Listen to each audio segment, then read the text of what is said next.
just a review of the posture that we talked about. Standing posture, this would be the lazy posture where my shoulders are rounded forward, my head is sticking forward, and my lower back is arching.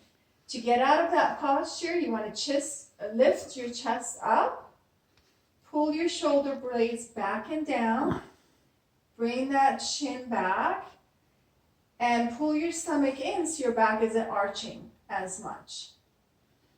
Again, this is poor posture, and this is better posture. For sitting, if you're sitting at your desk, you want to first of all make sure that you slide your pelvis all the way to the very back and then sit like that. Same thing with the couch. You don't want to have this space where your back isn't supported. If needed, you can always roll up a pillow and put it there, but with your chair, try and scoop back and then sit nice and tall. This would be bad posture where you're slumped. To get out of that position, same thing. Lift that chest up, pull your shoulder blades back and down, bring your chin back, and then you're in a better sitting position. Then we talked about sleeping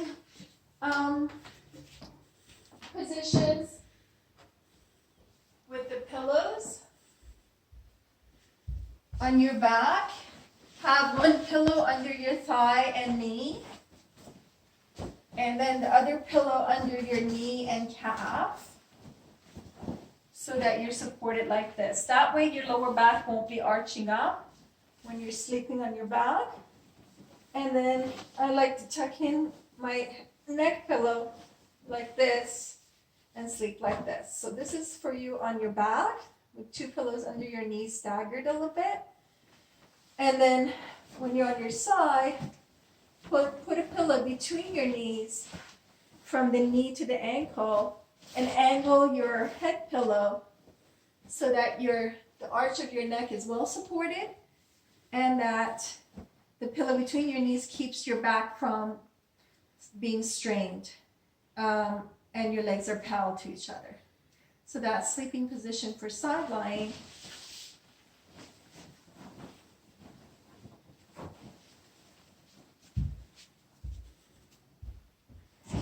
Now, first thing when you wake up and before you get out of bed, just sit on the edge of the bed and arch your back and round your back.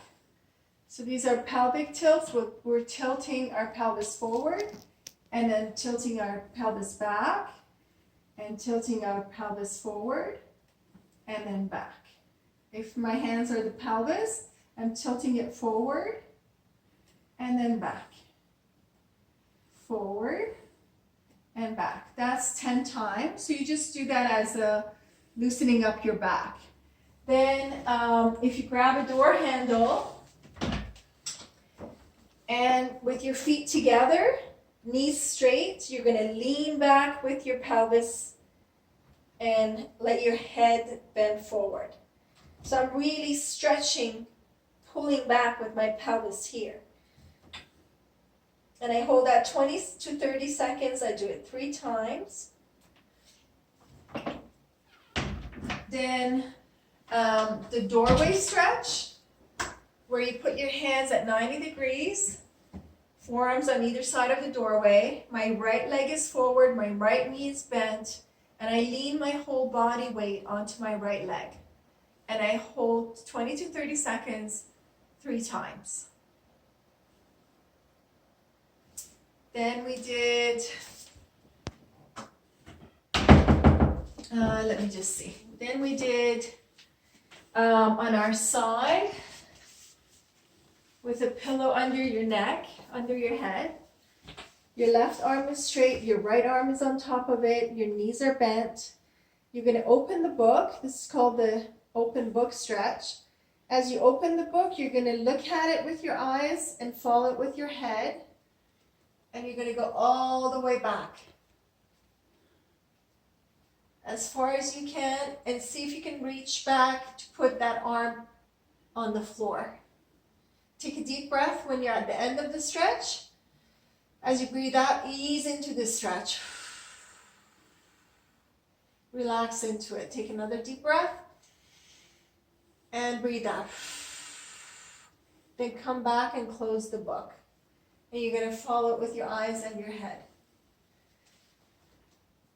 Then from this stretch, we went onto our back with our knees bent. Our arms were up by our side. We dropped the knees to the left. We look to the right with our head. Take a deep breath in, breathe out, and ease into the stretch. You do that 3 times. 3 deep breaths. As you exhale, you ease into the stretch. Then you come back, bring your knees to the left, and turn your head and upper body to the right. Deep breath in, breathe out, relax into the stretch, 3 deep breaths. And you do the stretch 3 times to each side. Then from here, we're going to do the bridge, where you're going to lift your pelvis up, roll your pelvis, lift it up, then your lower back, then your mid back, like a gear turning. When you're at the end, just squeeze your buttocks and lift that pelvis up a little bit more. Take 3 deep breaths. Breathe out. After the 3rd deep breath, bring your, so you're going to come down with your mid back first, then your lower back, then your pelvis. Make sure your knees are bent properly. And then lift up with your pelvis first, then lower back and mid back. Squeeze your buttocks at the end and lift up more. Take 3 deep breaths.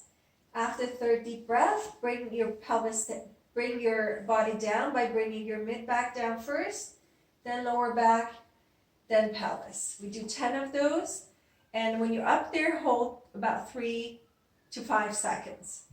The next stretch, let me just remind myself.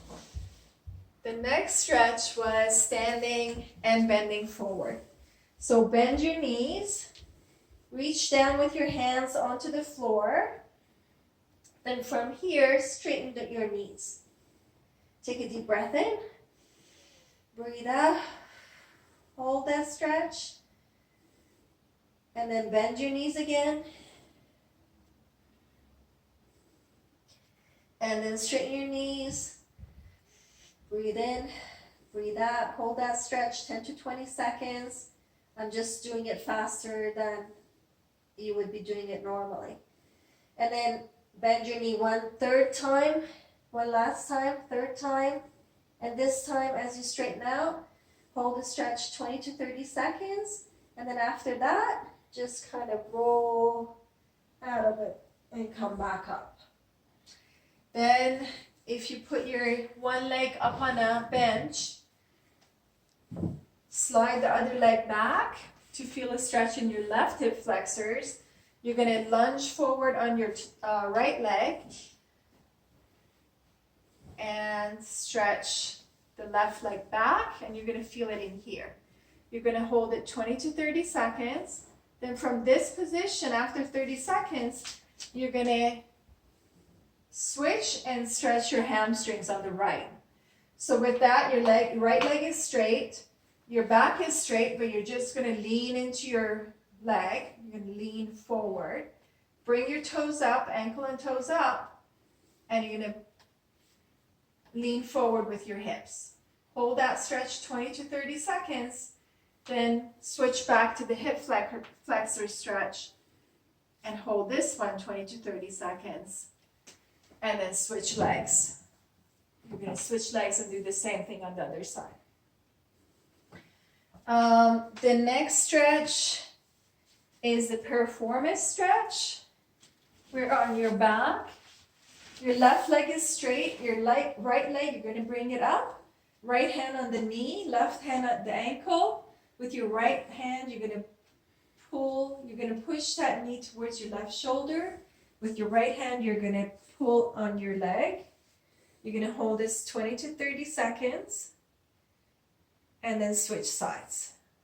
So with this, if you bring your ankle up and keep your knee at 90 degrees, you're going to feel a better stretch. So make sure your knee is at 90 degrees and your ankle is bent up. Then when you switch, right leg is straight. You're gonna push your left knee towards your right shoulder. Knees at 90 degrees, toes are up. Right hand is at the ankle, pulling in. 20 to 30 seconds. Okay, then we did the cat and camel stretch. Cat and cow, actually, sorry. So you're on your hands and knees, and you round your mid back and your lower back, and you tuck in your head. Then you switch and you bring your head up and arch your lower back. You just pause for 2-3 seconds and then switch back. It's more switching back and forth between the two positions. So that's the cat and cow. This is the cow. And arching up like an angry cat. And the last exercise, you are on your stomach. Arms by your side. You raise your chest up. And then you hover. 2 to 3 second hold. Come down. Rest, completely relax. Do that 10 times. So with your hands on the floor, you're going to push up. Then from here, you're going to hover. My legs are a little bit up and my hands are up. Make sure your neck isn't strained like this. Just have it parallel to the floor. And then come down. 3 to 5 second hold, 10 times. And that was the last exercise.